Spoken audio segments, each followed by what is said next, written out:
Miller, and I'm a Stampin' Up! Demonstrator in Basking Ridge, New Jersey. I go live every Wednesday at 5 p.m. Eastern Time to show you what I've been working on. And today we're talking about the World Cup. Now, I don't know about where you live, but I'm here in New Jersey, and we are hosting lots of the World Cup games, including the final in July. So we have been getting a little soccer crazy around here. We have two of the teams, Brazil and Morocco, are actually staying in town. So we have two of our hotels. We're all dressed up for, for soccer and for those teams in particular. And last Saturday we had a watch party for the two teams. Those two teams actually played each other, and they played to a tie. So nobody won. That they did call it the Battle of Basking Ridge, but I thought I would make some cards using our match day set, given that everything is all about World Cup. So let's go ahead and take a look. So Stampin' Up! Thought ahead on this for sure. They came out with this bundle back in the spring sometime, and I shared a couple of cards using it, knowing full well that things were going to get soccer nutty around here eventually, and it's finally hit. And there have been a lot of demonstrators who've done a lot of fabulous things with this particular bundle, and Melissa Faust actually did a whole class, and I actually used her cards as my inspiration. I was going to make a set of cards, and I didn't know I was going to be presenting them eventually on my live. I was just making them, and then I thought I would share them. So I do have to give credit to Melissa Faust. They are all my cards are strongly inspired by her designs, but she's just got a great eye. She does a great job. You can look her up, just Google her, Stampin' Up! Melissa Faust, if you're looking for her work. So anyway, so you can see that has all kinds of die cuts, all kinds of stamps that go with that theme. So let's go ahead and make a card for Team USA. So here's the card that I would make. And I wanted to use the red, white, and blue jerseys. I had looked up the different jerseys for when I was first starting to make the cards for the teams, and the USA ones were a little more complicated. So I thought, oh, let's just stick with red, white, and blue. Again, I didn't know exactly what I was going to be doing with all of this, so I wanted to make sure it was duplicatable in case I had wanted to do that. So we are going to start with a basic white card base. I moved some things around here recently. Let's see where that all went. I have a whole pile of stuff right here. And we're just going to take a basic white card and fold it in half. This is a half of a sheet, so 8.5 by 5.5. And I'm just giving it a nice good fold there. And I'm going to start to just decorate the front of our card. So I'm starting with a piece of basic black, and I'm going to put that right in the middle, maybe slightly pushed up to the top. I want to make sure I have room for my stars down here. And so this piece, all the measurements for this, by the way, are in the description of this video. So don't feel like you've got to get them all down. But this is 3.25 by 5.5. And then I'm using a Wonderful Match Designer Series paper. It has all kinds of papers that are fabulous for soccer. Look at that one. And I did actually make a whole bunch of cards using these, and maybe I can pull some out to show you. We'll see some of the other ones. But I'm just going to take this. This is 3 inches by 5.5. So you can see it goes edge to edge. And that's like a goal, right? So that is wonderful. And then I'm going to take another sheet. Now this sheet is actually the reverse side of these little field tags or note cards, and I use them on a different card. If you want to look back on my different videos, you can see cards made with this particular side. But this time, I have to admit, saw a lot of uses for this. So I thought, for sure I would want to hoard this, but let's go ahead and use it. Now is the time, right? And I'm just mounting it on another piece of black that is just, it's 1.25 inches by 5.5. Whoops, just trying to get it to the edge here. And then the designer series paper is 1 inch by 5.5. So you have a little border, and we're just going to go ahead and put this flat onto our card front. And I'm going to do that towards the bottom. So this card gives a little bit of interest in that it's, not everything is smack in the center of the card, although a lot of it does end up in the center. But we made our background a little bit more interesting in that this is a little bit wider than the top and that this is pushed down a little bit, so it's a little lower. So we've got that. So let's move on to our elements. Now for the shirts, the jerseys, you can see that there's a die cut for that, and there's also a stamp. Let me show you that right here. So there's your stamp, and I just stamped it on 3 pieces of our paper. So this one is Blueberry Bushel, and I used regular cardstock for this one only because I didn't have the two-tone. But for the red one, I did use two-tone. I did use the darker side to stamp on. And then for the white one, I just used a piece of Whisper White. And I was going to stamp it for you, but let's go ahead and stamp. We'll stamp at least one of them. So I did use the new hybrid basic black ink pad for this.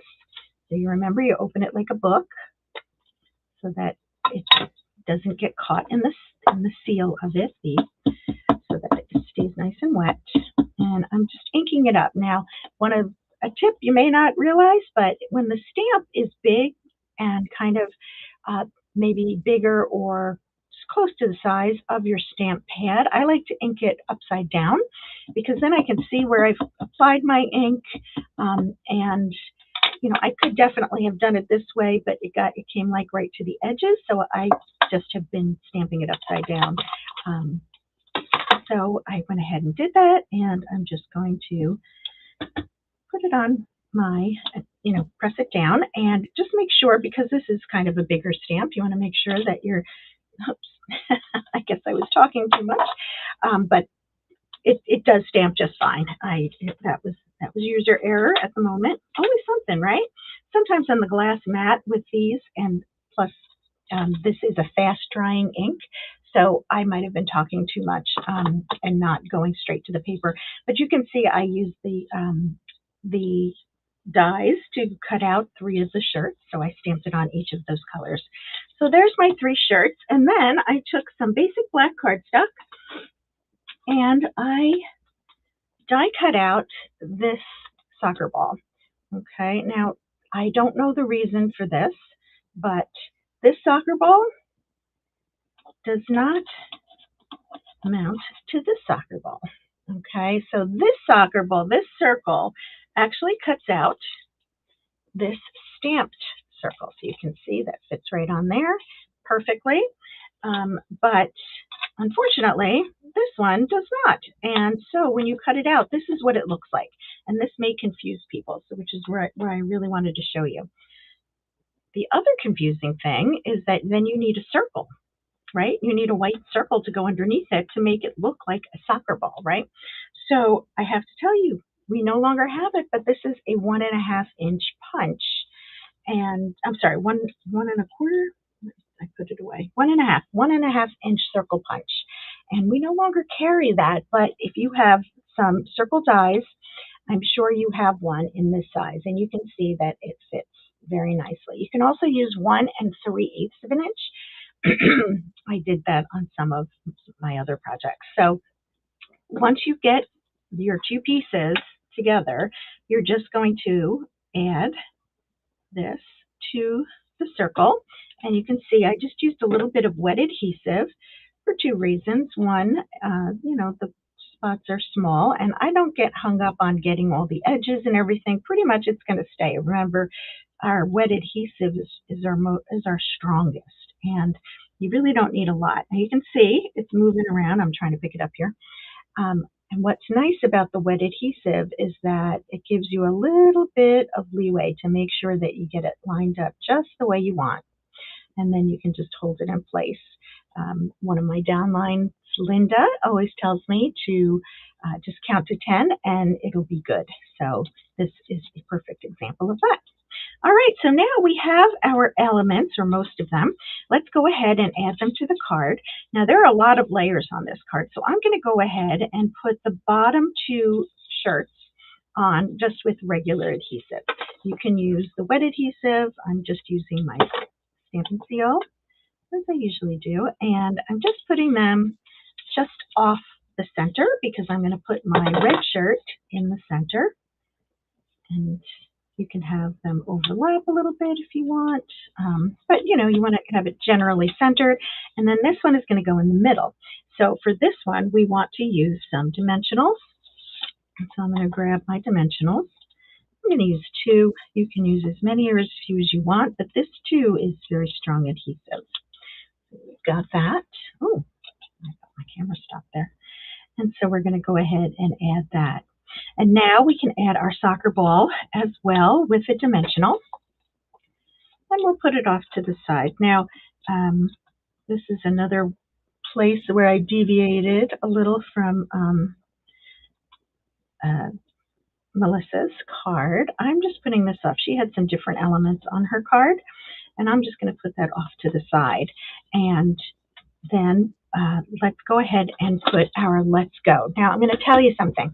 I have my middle son is a soccer freak, and he told me when I first got this set, I called him and I said, what colors am I supposed to be using for these soccer teams, And he said, basically red and blue, that they're not very creative with their colors. That's what he told me. Now, he is a Premier League fan, so he's not talking about World Cup and all that. So in general, he says red and blue are the right colors to use for soccer jerseys. But the other thing about him is that his favorite phrase in life is let's go. And it's just the way he says it. And I've spoken to other people with kids that are boys, especially that are about the same age, around 30 years old. And that is just the phrase that they use all the time. Let's go. And it's just the way they say it. I can't mimic it. So anyway, so I made sure that my card said, let's go. And I did give him for his birthday a card made with this set, and I had the let's go on it, and he was thrilled, absolutely thrilled. So for this, we're going to use the triple banner punch. Now, there are 2 ways that you can do this. You could stamp it first and then punch it out. Let's do that. So I'm going to go ahead and stamp let's go, and I'm going to do it right in the middle. This is 1.5 inches wide. Oh, my goodness. Let me, I just need a little something to put under my glass mat. Let's see if this works. Everybody's going to cringe out there, but let's see. No, it's not going to be so great either because it's a little lumpy. Here, let's see if I can get it over here. Okay, so we've got our let's go. And when you use this punch, you want to make sure, when I first got it, what I would do is I would cut strips of paper so that I could align and just cut out the middle one because that was the one I was using for a particular card. And I finally got it so jammed up that it had to be replaced. And I don't know why that is, but it needs a little bit extra in order to be able to cut. You can't have it just cut exactly to the size. You need to give it something to cut. And so you can just line it up in there. See how I slid it in, and then I'm just going to pop it out.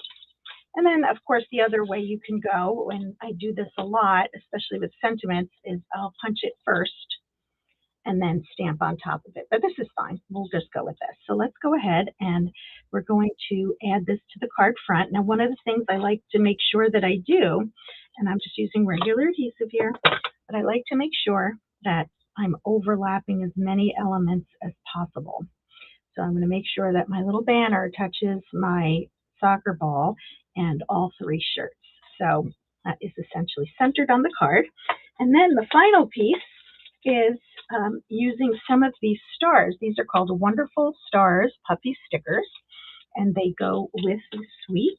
and they are just as they say, they're black and white, and they are fluffy.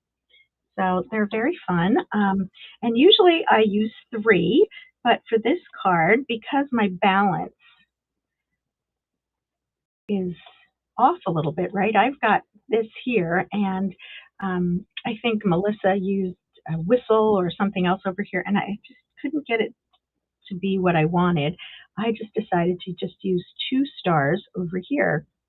And you can see on my original card, I lined the stars up so that they were the same. And this one, I guess they are lined up. They're just tilted this time. But we put them there, and that gives it a little bit of balance, a little more balance to the card. And I could certainly use a third one. You can also use a white one, maybe on the shirt. Maybe let's do that.